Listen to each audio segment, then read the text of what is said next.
Hey, salut à tous et à toutes, ici Mister Reservoir Dogs, Doggy Dogs, j'espère que vous allez bien les amis, écoutez bien moi ça va, tranquille, j'ai la pêche, puisqu'aujourd'hui on va se retrouver pour un petit gainage commentaire. Vous avez vu, hein, je me suis rasé, je me suis coupé les veuches en mode beau gosse, t'as vu bien la famille, t'as vu tranquille, parce que c'est vrai que c'était un petit peu déplorable il y a quelques temps. D'ailleurs, tiens, il y en a un qui m'a dit, putain t'es moche, et ben écoute, je te remercie, ça me va droit au cœur. Ça me touche, alors bien sûr j'en prends pas compte, ça me fait juste doucement rire, hein. Vous savez à mon âge, bon je dis pas que je suis vieux, mais je veux dire à mon âge, c'est pas ça qui va me toucher, surtout que je sais que ça vient sûrement d'un gamin qui est sûrement en train de téter encore le sein de sa mère, donc il y a aucun problème.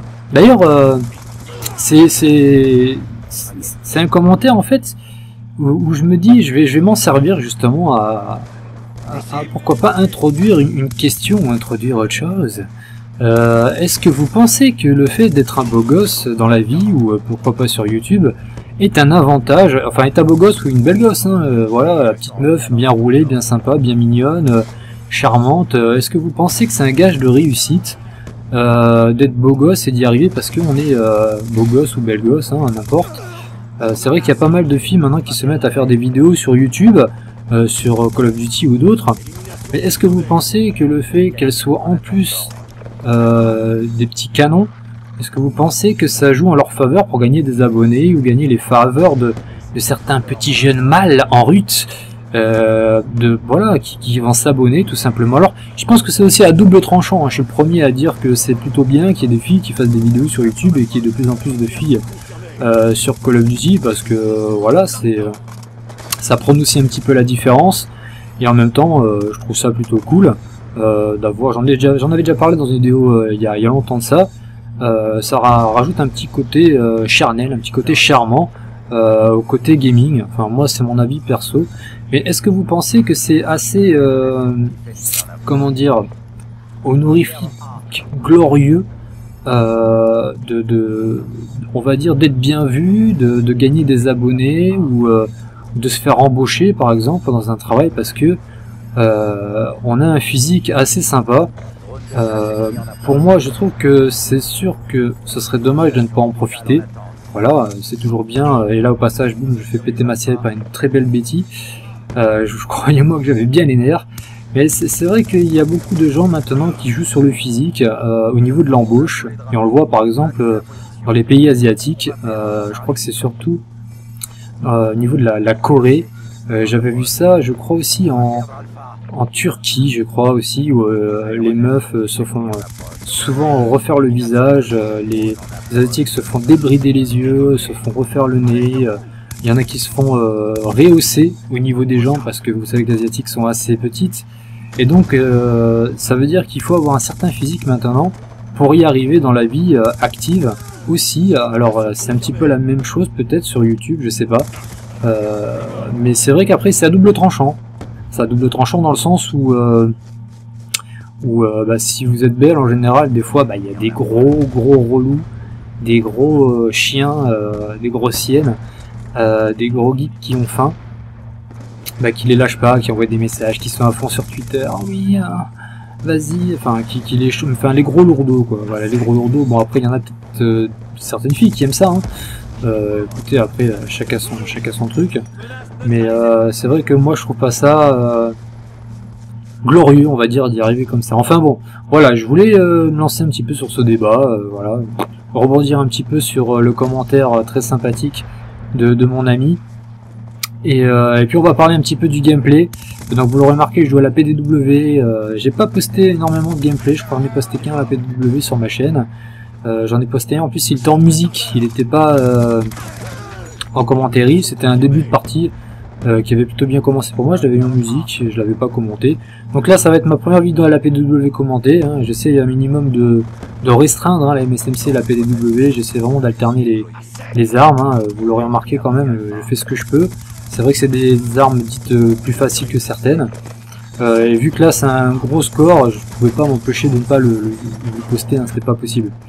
Donc vous voyez que je me suis fait défoncer, j'ai eu le spawn littéralement dans le dos.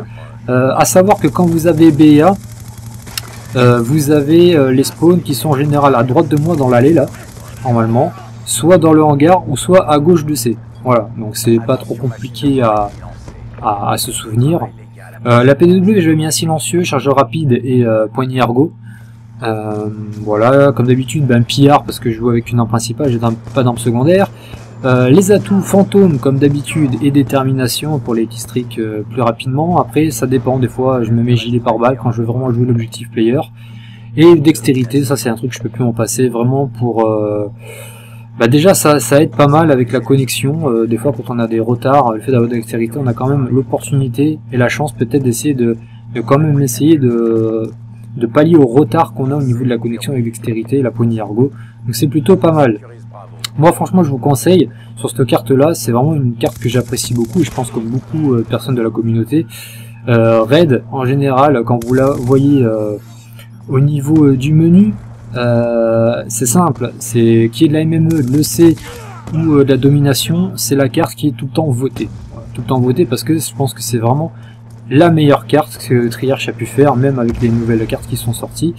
Ce que je trouve dommage, c'est qu'encore une fois, ils se cantonnent à un vrai plan, et c'est toujours un petit peu le même.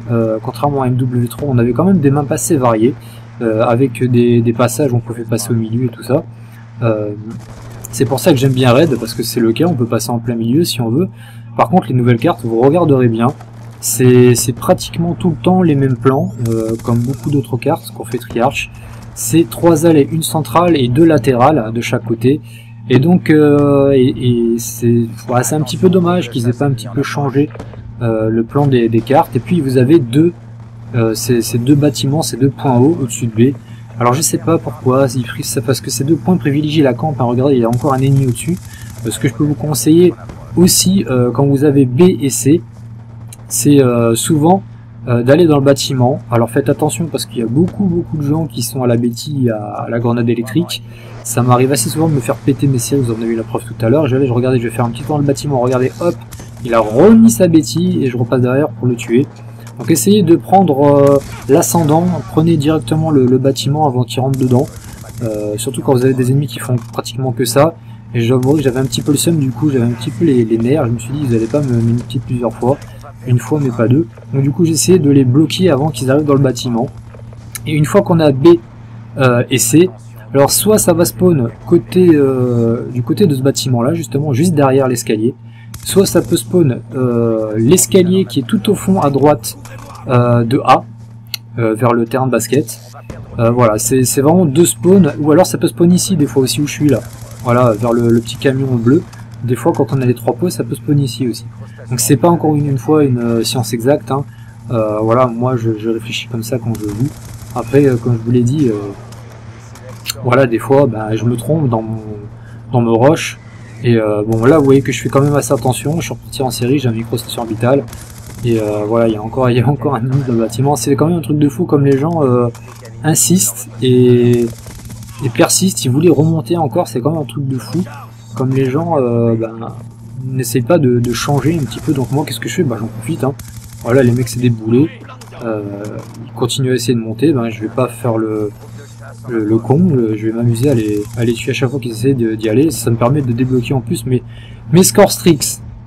Alors pour finir cette petite vidéo, ça fait longtemps que j'ai pas sorti ma petite gratte les amis, donc je vais faire un petit morceau, je sais pas si je vous le ferai entier. Voilà, il y en avait 20 qui me l'avaient demandé. La prochaine vidéo, vous inquiétez pas, on changera d'arme. Voilà, j'ai un plus de 90 kills en 6v6 avec d'autres score streaks parce qu'on m'a demandé, ce serait bien que tu varies un petit peu les armes et les score streaks. Donc je vous mettrai cette vidéo la prochaine fois. Je vous poste juste celle-là vite fait parce qu'il y a Dead Space qui va sortir d'ici quelques jours. Et je voulais absolument faire une vidéo test ou découverte de ce jeu que j'attends absolument. Et j'ai vraiment envie de faire une vidéo dessus. Je pense que ça va être plutôt assez fun, surtout qu'on va essayer, je pense avec Azo, de faire l'histoire en mode coopération. Allez, c'est parti. On va essayer, hein, ça fait longtemps que j'ai pas grappillé. Je vais vous faire un petit morceau de Yodelis pour ceux qui connaissent, Sunday with the Flame.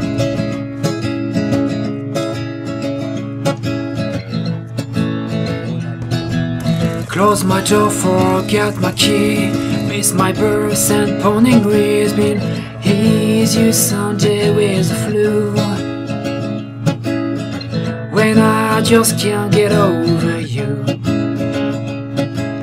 Burn my trust or lost my number, cut my fingers, spin my beers. Been easy Sunday with the flu, when I just can't get over you. I put your stocking in my purple boots. Why if I don't get over you? La la la, la la la, la la la, la la la, la la la, la la la, la la la, la la la, la la la. I put your stocking in my purple boots. Why if I don't get over you? Had the cat that left my head, hit my dog or wore my cat. It's been easy Sunday with the flu, and I just can't get over you. I put your stocking in my purple boots. Why if I don't get over you? Call the garbage, trees the garbage, F for air band, gums on help. It's been easy Sunday with the flu, and I just can't get over you. I put your stocking in my purple boots. Why if I don't get over you?